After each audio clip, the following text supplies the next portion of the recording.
Because of this individual was in NYPD, he held a position of authority and influence that he exploited to advance China's political agenda and try to stop the Tibetan community from engaging in pro-Tibet political activities.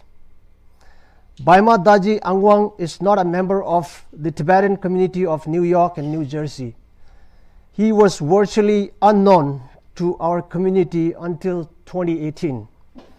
But on numerous occasions, he tried to contact the Tibetan community using his authority as an NYPD officer, quote, to offer service and support to the Tibetan community.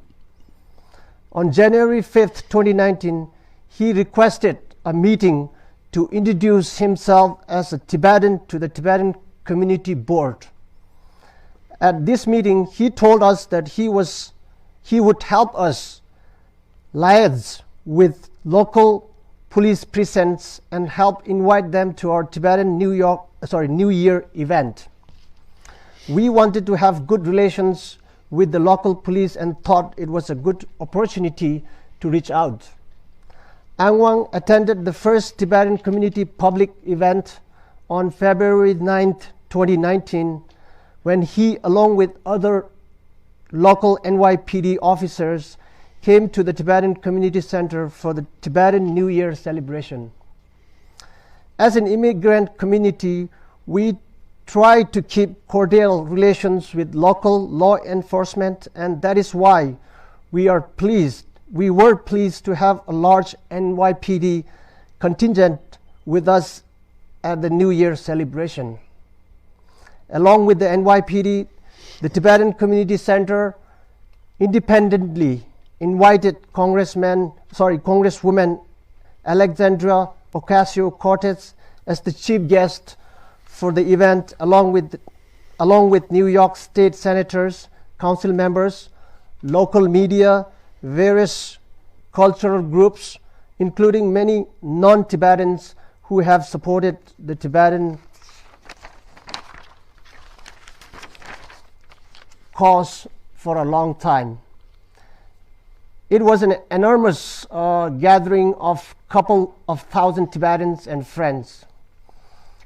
A few days after the New Year celebration, on March 3rd, 2019, the Tibetan Community Board saw a photo of Angwang's wife at a Chinese consulate of New York event.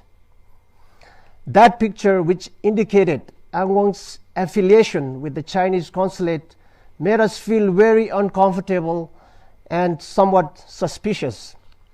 After the New Year's celebration, our suspicion around Angwang grew when he voiced his disapproval of speeches by Tibetan leaders on political and human rights situations in Tibet.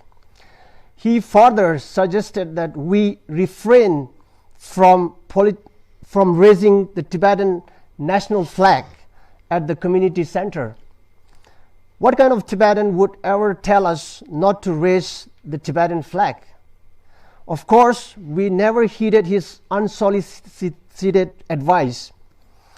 After that incident, the Tibetan Community Board had a discussion on this issue and officially decided to cut off any contact with him. We agreed that he did not seem like someone we could trust. Angwang tried to contact the Tibetan board members numerous times, but we consistently rebuffed him because he had grown suspicious of him. We had grown suspicious of him and his ties. After he made repeated attempts to contact the former president of the Tibetan community of New York and New Jersey, confronted him over the phone and directly asked about his relations with the Chinese consulate in New York, which he acknowledged. At that point, the president informed him about the community's decision to cut off all ties with him. Since then, we have avoided all contact with Angwang. We are very grateful that the FBI and NYPD have arrested Ang Wang as a Chinese agent working for the Chinese government. We strongly condemn his activities and his betrayal of the Tibetan community's freedom struggle, as well as his betrayal of American national security.